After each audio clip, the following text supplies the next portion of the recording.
Story time. Hope you'll join me.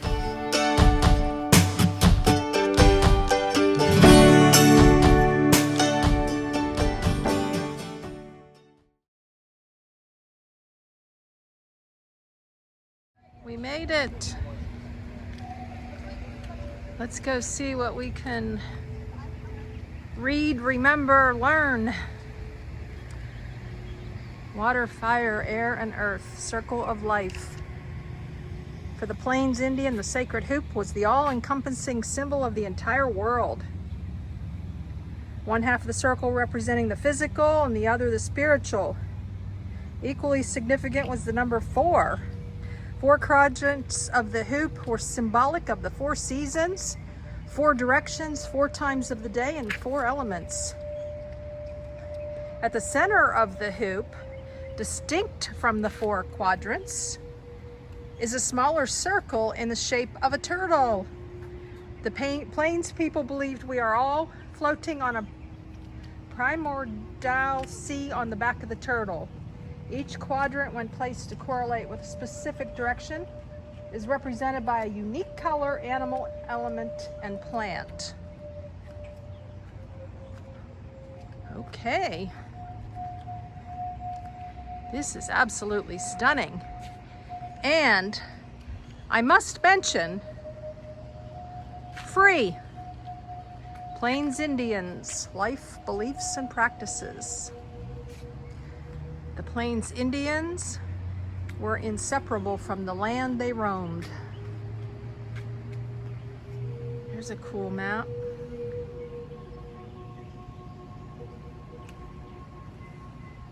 Plains Indians lived in tightly knit communities. For them, symbolized the entire universe. Fierce warriors, skilled hunters. Wow. The source of life. Of course, you can pause this to read a little bit more. From the buffalo, they fashioned their equipment, built homes and furnishings, made storage containers. Buffalo was used to construct weapons and riding gear. Wow. Stories. Beautiful. Let me step back here. The wisdom of storytelling.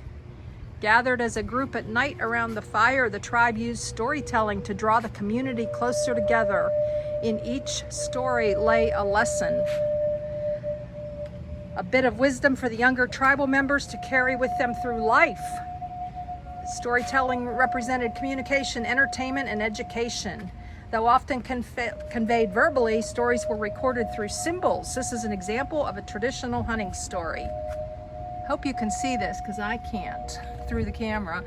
A man rose early one morning and went into the mountains where he had a vision. He knew he needed food for the people. He traveled for one day, another day, another night. Early the next morning, he spotted buck. He shot it with one shot. He killed the deer. He brought it back to his teepee. He slept the whole night. He rose early the next morning. He felt good in his heart. Oh, I love that one. Because he had provided, oh, this is so cool, food for his family. I have never seen something shown like this. I love it.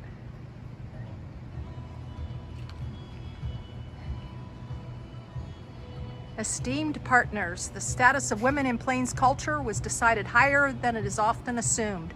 The wife was the joint owner of family property and had a general control and custody of the children. Marriages, divorces, places of residence, and monetary matters were all subject to a woman's influence. Her opinion held weight in camp decisions and in the formation of a husband's views. Women seldom sat in council, but the men often spoke for their wives. I had no idea. I love it. Warriors. their natural weapons.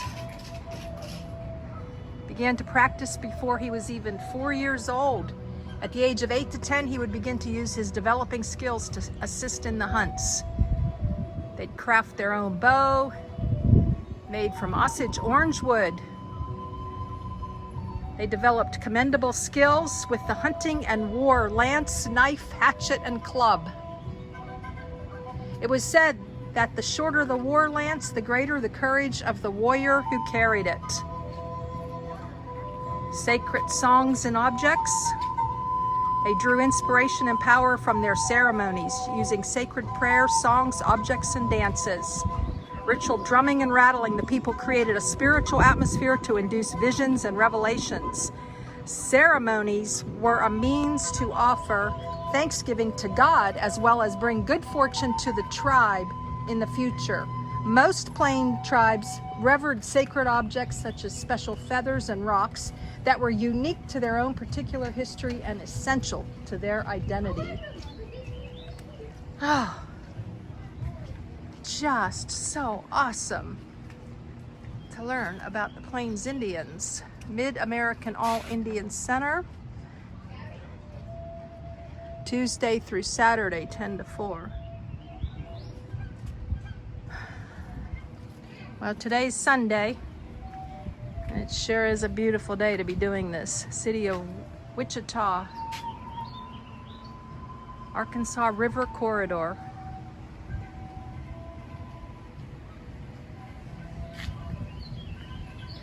I'll push here for an audio presentation on the Keeper of the Plains Plaza.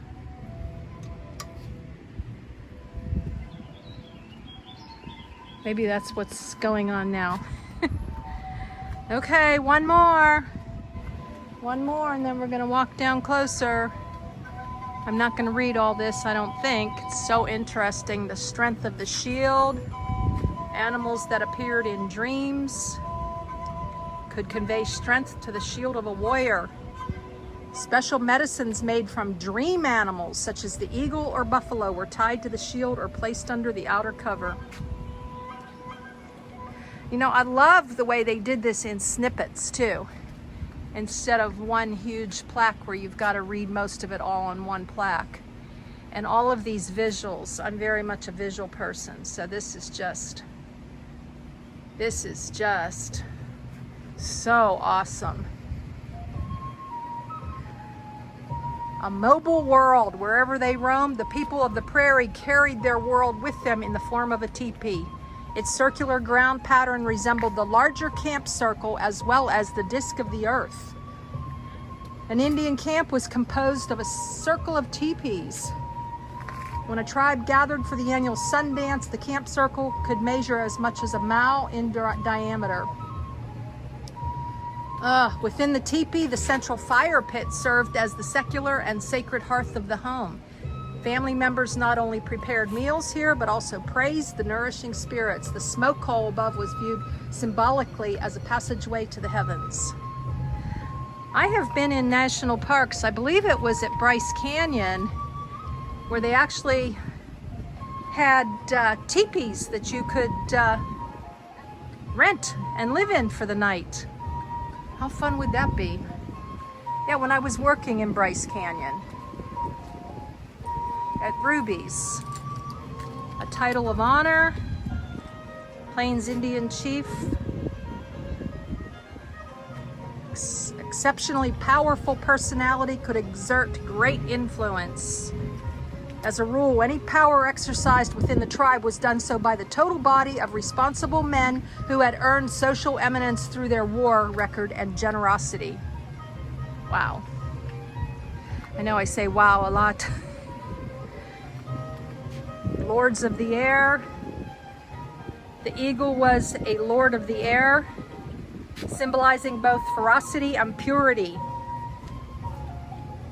It flies high in the atmosphere where the air is the clearest and where, in the belief of many Indians, the Great Spirit resides. In fact, it was said that the eagle feathers brushed the face of the Great Spirit.